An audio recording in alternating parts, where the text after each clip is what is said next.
Hello again, everybody. I'm so glad to see that you all came back. We're now going to dive in by asking the question, how will we power the future? What energy sources should we be exploring, and how much will they cost? To sift through those questions, we turn now to Benjamin Zycher of the American Enterprise Institute and Adele Morris of Brookings. Ben Zycher has used his expertise in energy economics at the State Department and the White House. Adele Morris spent time on the Hill. She was senior economist for Congress's Joint Economic Committee covering energy and climate. Before that, she was at Treasury. And we're delighted to have Bloomberg View columnist Megan McArdle to lead the discussion. So I'm going to just start out. This is Washington. We're policy people. Adele, what is the number one short-term and the number one long-term energy issue facing the United States right now?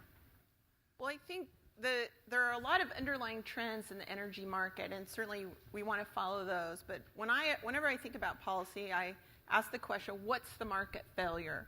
And where are the ways in which government can intervene in the market and improve the outcomes? I think certainly in the energy world, the issue is environmental market failures, and specifically greenhouse gases. And that's the set of issues that I've been working on. How do you design climate policy in a way that makes economic sense? And Mr. Zycher, if I could ask you that question too. Yeah, I mean, you will not be surprised to hear that my view is probably the polar opposite of Adele's.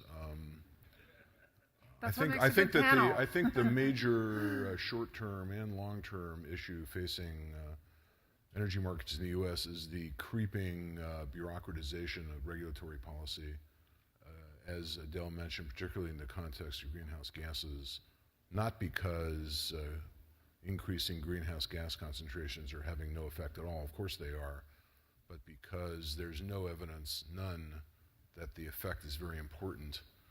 And so I think that the effort to regulate the emissions of greenhouse gases from the energy sector will impose costs on the economy far in excess of their benefits. So let's talk a little bit about that, Adele, how we price this. The Obama administration came in, they were going to do a big, we were going to have carbon trading and all of this. So first I'd like to ask, where have we come, and where do you see us going in the next 10 years? And second of all, or in the next sort of, before the presidential election, what do you see the trends? What are people thinking about? Are we getting serious about this? Have we gotten serious about it? Well, I think certainly there was an initiative in the 2008 timeframe to pass a cap-and-trade program that would be economy-wide in the United States. And as everyone knows, that initiative failed for a variety of reasons. And certainly the financial crisis and the Great Recession really set back any kind of discussion about policies other than jobs and economic growth. So I think now we're returning to this question of how are we going to reduce greenhouse gas emissions in the United States? And so the president has been using his existing authority under the Clean Air Act, and that's what we're starting to see.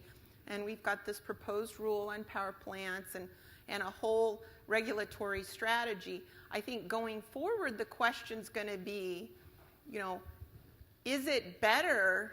Are there better options than a sector-by-sector, state-by-state regulatory approach under an authority that really wasn't designed for greenhouse gases that can, maybe work more on the free enterprise system, imposing price signals that make emitting greenhouse gases more costly to change the relative prices of different energy sources and incentivize investment in cleaner approaches. And that's the kind of policy design that I've been working on, most specifically how to tax carbon, but in the context of a broader pro-growth tax reform that could greatly minimize the costs and maybe even provide net economic benefits. But isn't this an example of what the administration's been doing with the power plant rules and so forth?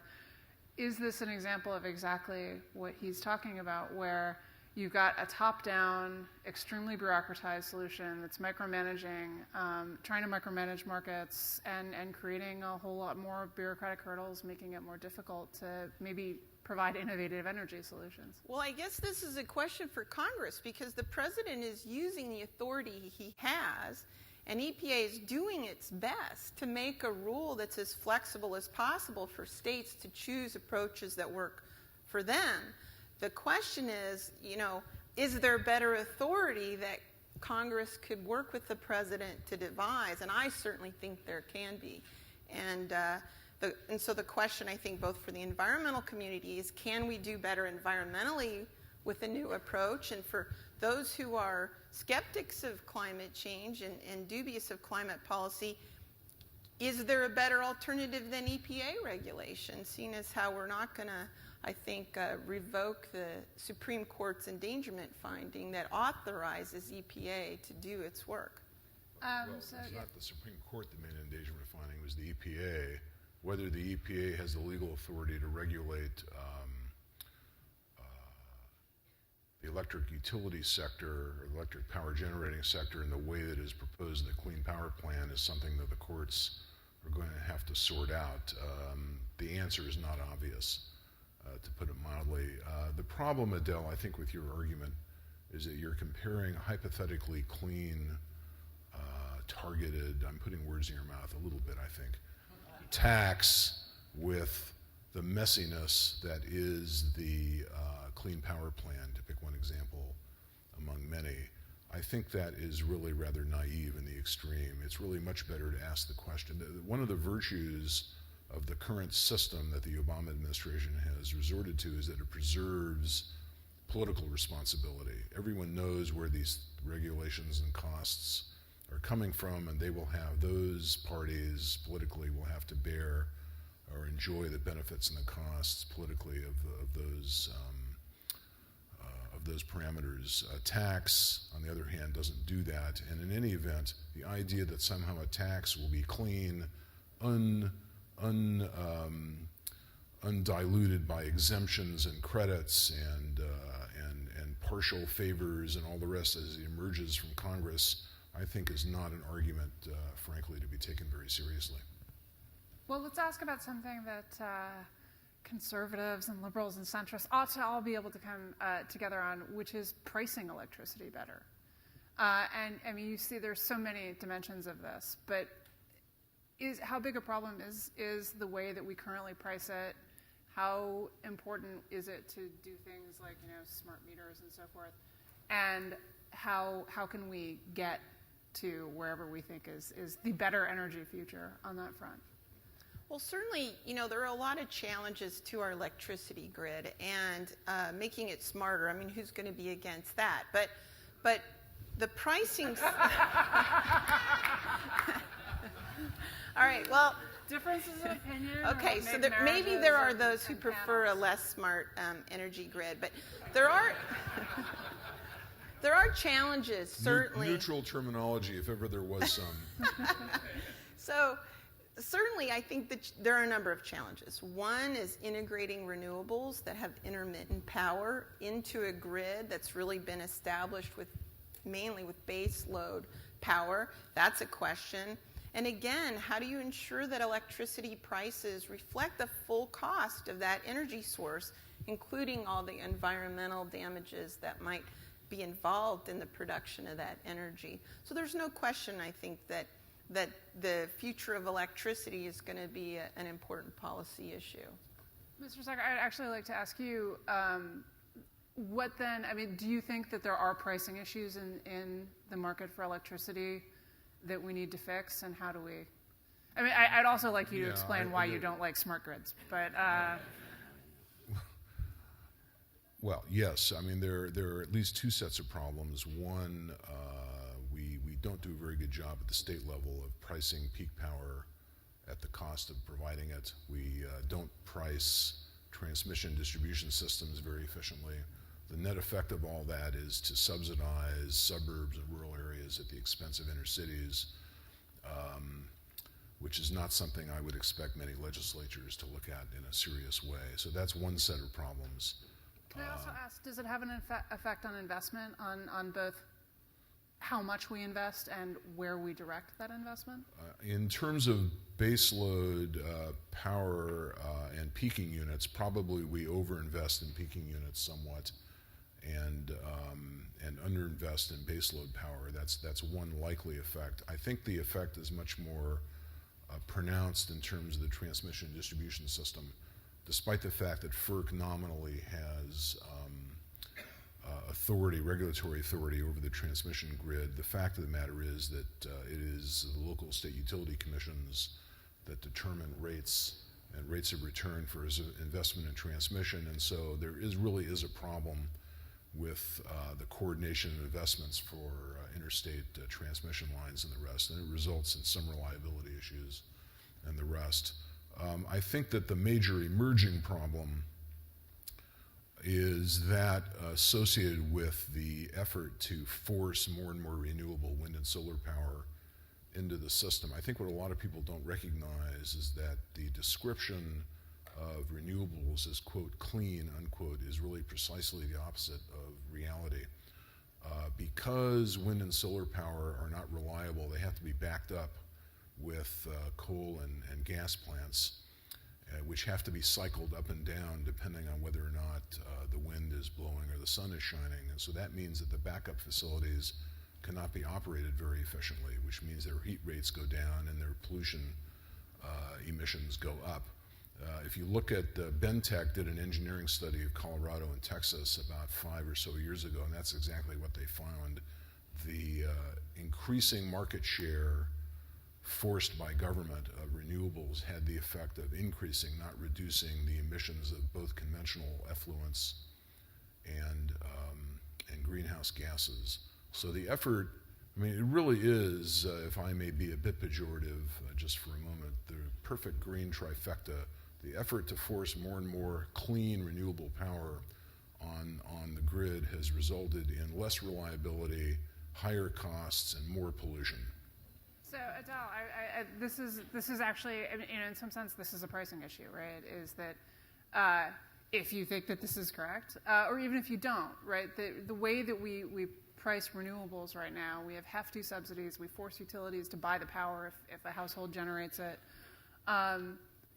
Is that an issue? Well, I think it's clear from the economic literature that trying to subsidize what you want is way less efficient than pricing the thing you don't want, because you're gonna, just take a tax credit. You're gonna have to give that credit to everything that was going to happen anyway before you even affect the marginal investment, right? That's really inefficient. If you price emissions appropriately, then you've immediately incentivized energy efficiency. You've properly priced any natural gas or other fossil complement to renewables. So the extent to which there is a fossil underlining of a renewable deployment, that gets priced, right? And everything from the production of the fuels to what I put in my car will be appropriately priced in the market. And I think anything short of that is going to end up creating all sorts of distortions like what Ben's describing. What theory of the political process leads you to predict that the government will choose the efficient tax? Well, so this is actually the closing question that I want to ask both of you. Economists love prices. Everyone else hates them, right? Economists love prices. Everyone else hates them because they end up having to pay more for things that they think they ought to get for less. And so politically, you talk about a carbon tax, for example. It seems to me the largest issue about a carbon tax is that even if we could get one in the United States internationally, it's a very heavy lift. And if we don't do it internationally, it doesn't matter that much. Doesn't matter much if you do it internationally as well. Assume arguendo that we wish to do it, but also on better pricing the utility side, better pricing the things that we do with conventional energy. How do you how do you make progress in that area? Well, the polls recently showed that 70% of Americans polled would support a carbon tax if all of the revenues came back to households through their income tax. So it does suggest that, look, the carbon tax doesn't have to raise revenue on net. You can use that revenue to reduce other taxes that discourage investing and working and saving and productive economic activity. And that would, our models show that that's by far the most economically efficient thing to do. Now, to your question about the politics, I don't have any delusions that a standalone climate policy is in the offing. But both parties have said we want to reform capital income taxes and we want to reduce the corporate income tax. And our research is showing that making a swap of an excise tax on carbon, and we have lots of fuel excise taxes. We totally know how to do this. This is not that big a deal. And using those revenues to reform other more distortionary, burdensome taxes could potentially even be pro-growth on net, not even counting the environmental benefits. So it behooves us to think carefully about how we could do this. And, I think it's true that the political process can mess up any good idea, but the point of people like me in the research community is to bring ideas to that process and help support a reasoned dialogue. Mr. Zycher, I'm so sorry, but I'm going to have to ask you to do the lightning round answer because we have to go to we have to 5 minutes for Q&A, and I have to shift people over. But how do you generate the actual policy impetus to do better pricing in conventional generation? We've been trying to do efficient pricing in power markets for decades. I'm a good deal older than you, believe it or not, and have noticed that it's very, very difficult to do precisely because power markets are heavily capital intensive. It's very difficult to keep the political process from taking some of the value of the capital assets and distributing them to favored interest groups. The argument that we're going to substitute a tax on greenhouse gases in place of a reduction in capital taxation really leads to more questions than it answers. If you look at the proposals from people, they want to reduce capital taxation, but they also want to protect the poor and the lower middle class from the effects or the adverse effects of higher energy costs. They want to preserve investment incentives in various industries that are heavily energy dependent. When you work through the public choice implications of a tax like this, put aside the science and all the rest and the evidence on increasing greenhouse gas concentration, what you find is that you will wind up spending 600% of the revenues and make the government bigger at the expense of the private sector. That is the net effect of a tax on greenhouse gas emissions, and the argument that is an efficient outcome. I have to cut you off here because we're not going to have time for any Q&A, but it is a good point, right? I drive a Mini 2,000 miles a year. Carbon tax is great for me. On the other hand, for someone who lives in a rural area, that's going to be a big political issue. Do we have questions in the audience? If not, I will go back to up here. Wait, we have someone coming with a microphone who's just going to... We're webcasting, so we want other people to be able to hear you too. Hi, I'm Kathleen DeBoer from the OECD. One of the impacts of the $5 a gallon gas that we had in the middle of the Great Recession was to really hurt independent contractors who do not often get counted as unemployed, but who in fact represent a large percentage of the sort of lower middle class, even working poor in this country. And I wonder if you want to address that sector of the economy when you talk about the impact of raising carbon taxes, because a lot of these are people who drive around in trucks for a living to get clients and so forth. Yeah, certainly. Now, what I have in mind, I think we should all be very mindful of the impacts of these price shocks. And we have, it's a volatile commodity market. So certainly we know from experience that price shocks can be a really bad thing for a lot of people. So certainly if you were going to impose a price on carbon, you would want to start gradually and ramp it up slowly and allow people to adjust. And that adjustment can take a lot of forms. It can be new technologies. It can be changes in the way we work and live. And the beauty of the price signal is that it's going to give the incentive for innovation so that people will have new options for the vehicles they drive or the way in which they conduct their business activity.